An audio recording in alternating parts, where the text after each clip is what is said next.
동아일보 날짜 특정했군요. 16일이나 17일에 영장 청구한다. 16일이나 17일에 영장 청구한다. 그럼 이제 불체포 특권, 체포동의안 표결은 이제 변수가 아니라 상수가 된 겁니다. 그런데 이게 또 하나의 포인트가 있는데 정혁진 변호사님. 예.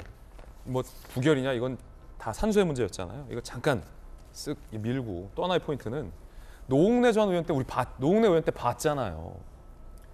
한동훈 법무부 장관하고 노웅래 의원이 표결 전에 각각 나왔어요. 노웅래 의원은 본인의 무고함에 대해서 연설을 했고 동지들에게 호소를 했고 한동훈 법무부 장관은 그 유명한 봉투 부스럭부스럭 소리까지 얘기하며 구속 필요성에 대해서 호소를 했잖아요. 그거는 저는요. 이재명 대표 이 체포동의안 표결을 위한 일종의 하나의 모멘텀이었다고 봐요. 진짜는 이번 거 아니겠어요? 이번에도 마찬가지로 한동훈 법무부 장관과 이재명 대표가 나란히 각각 나와서 한 장관 먼저 하고 이 대표 나중에 본인의 이제 발언을 할 텐데 언론에서 자연스럽게 비교되지 않겠습니까? 본인의 무고함을 강력히 어필하는 이재명 대표의 발언이 나은지 구속하고 체포해야 된다라는 한동훈 법무부 장관의 연설이 더 나을지가 비교되지 않겠습니까?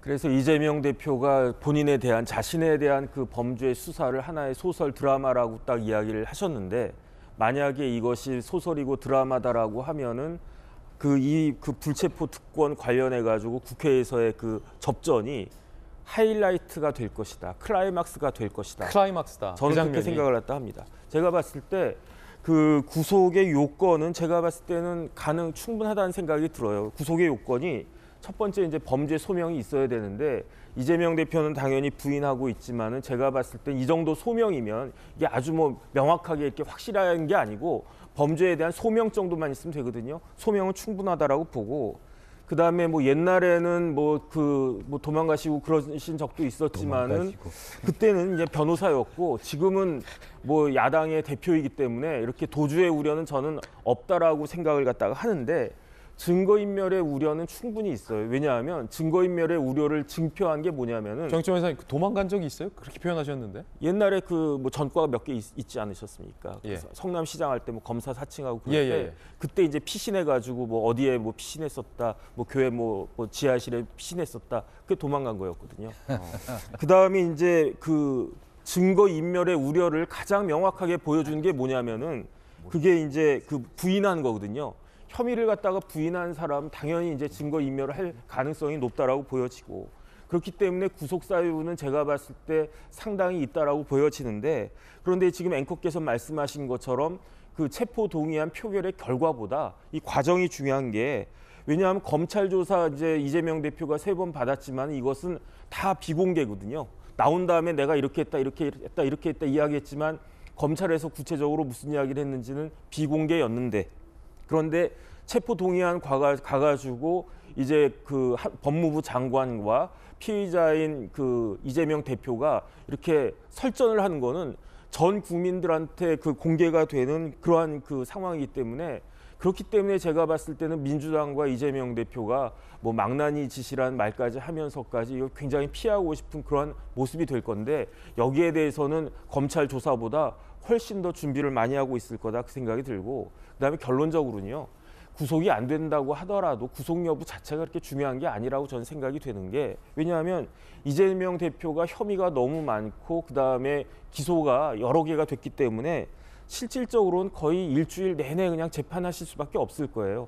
왜 사람을 갖다 구속해 놓는 이유가 어디 딴 데 못 가고 그냥 계속 그 재판에 집중하라는 그런 이야기인데 실질적으로 그 옛날에 그 경기도지사 할 때 허위사실 공표죄 그것만 해도 제가 찾아보니까 그 혐의만으로도 일주일에 재판 2번씩 했거든요. 그러면 대장동, 백현동, 뭐 성남FC 공직사 그 허위사실 공표 이런 거 해가지고 봤을 때 일주일에 최소한 3~4번은 이제 재판을 갖다가 쭉 다녀야 되니까 그러니까 이제 실질적으로는 이재명 대표는 그 마음의 감옥에 잡혀 있을 거다라는 그런 생각이 들어서 이번 그 결과가 중요한 게 아니고 그 과연 얼마나 이제 법무부 장관이 그 국민들을 설득을 하고 국회의원을 설득하는 게 아니고요. 이제는 다 중계가 되니까 거기에 대해서 이재명 대표는 어떻게 또 자신을 방어하고 해명을 할 것인가 이것이 정말로 하이라이트고 한 다음 주쯤에 이런 것들이 일어날 것 같다는 생각이 드는데 좀 기대가 되는 측면이 있습니다. 예, 이재명 이제 대표 과거 이제 구속됐던 적은 있긴 한데 검사친과 관련해서 이제 아까 도주하셨다 이런 표현했는데 맞아요? 그런 적이 있었습니까? 제가 좀 그러니까 이제 도주라기보다는요. 사실은 교회는 뭐 이재명 대표가 교회 집사니까 기도를 할 수는 있고 또 교회 가서 그거를 도주라든지 어떤 교회에서 방어망을 가지고 하진 않기 때문에 그건 도망갔다고 하는 것은 이제 부적절한 것 같고요.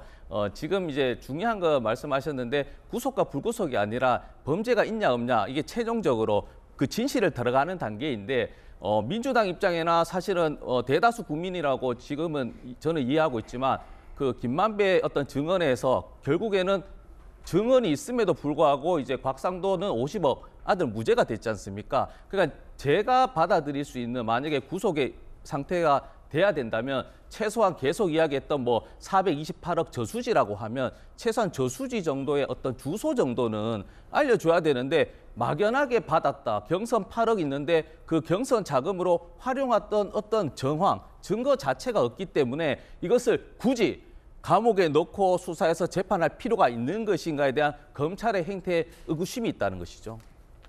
그렇습니다. 그런가 하면 어제 이 주호영 원내대표의 교섭단체 대표 연설이 있었는데요. 이재명 대표를 겨눴습니다. 어제는 그제 있었던 박홍 원내대표의 연설 일부를 저희가 들려드렸기 때문에 오늘은 주호영 원내대표의 대표 연설 일부도 들려드리겠습니다. 이재명 더불어민주당 대표가 여러 가지 부정부패 혐의를 받고 있는 것은 국회 전체 위신을 떨어뜨리고 있습니다. 이재명 대표의 내로남불도 죄송하지만 언급하지 않을 수 없습니다. 이재명 대표는 대통령도 구속되는 나라를 만들어야 한다며 박근혜 대통령을 구치소로 보내자고 했습니다. 이재명 대표가 불체포 특권 포기 공약을 지킬지도 국민들은 지켜보고 있습니다.